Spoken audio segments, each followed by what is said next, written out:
Terima kasih Anda masih bersama kami di Nusantara Petang. Pemirsa, hasil voting di California yang memilih status pekerja transportasi online sebagai karyawan kontrak, bukan karyawan tetap, bisa berdampak pada aturan ketenaga kerjaan di seluruh Amerika Serikat. Pengamat dan pelaku industri cemas tren ini juga akan merambah ke bidang lain.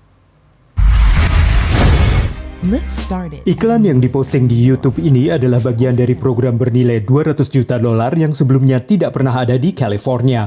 Iklan dari Lyft, Uber, dan perusahaan lain ini adalah untuk meyakinkan pemilih bahwa pekerja yang memakai aplikasi mereka untuk mencari kerja harus dikategorikan sebagai pekerja kontrak independen. Ini membatalkan Undang-Undang Negara Bagian tahun 2019 yang menetapkan mereka sebagai karyawan.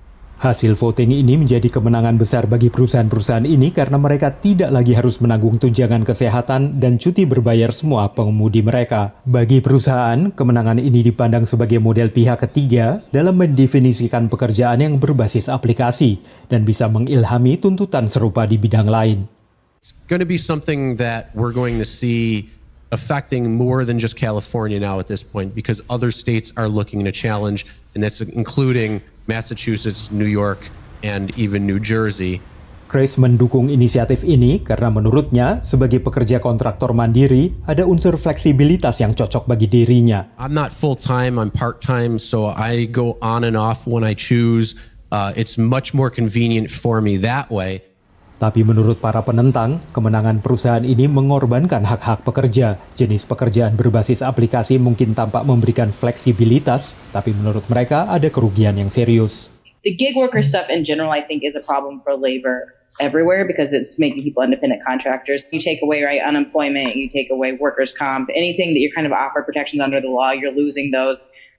Kemenangan oleh perusahaan aplikasi seperti Uber dan Lyft bisa memberanikan industri lain untuk mengejar model pihak ketiga bagi karyawan mereka, menurut pakar tenaga kerja. I think the maybe scarier prospect is just this sort of offers an avenue for lots of other types of companies to follow in step. And I wonder and / worry about instances where like a Walmart decides to say, hey, actually our workers are also independent contractors. Kini saat perusahaan seperti Uber, Lyft, dan perusahaan aplikasi lainnya ingin negara bagian lain juga menerapkan aturan serupa seperti di California, maka masa depan pekerjaan dan juga arti dari memiliki pekerjaan mungkin merupakan sebuah konsep yang sedang mengalami perubahan.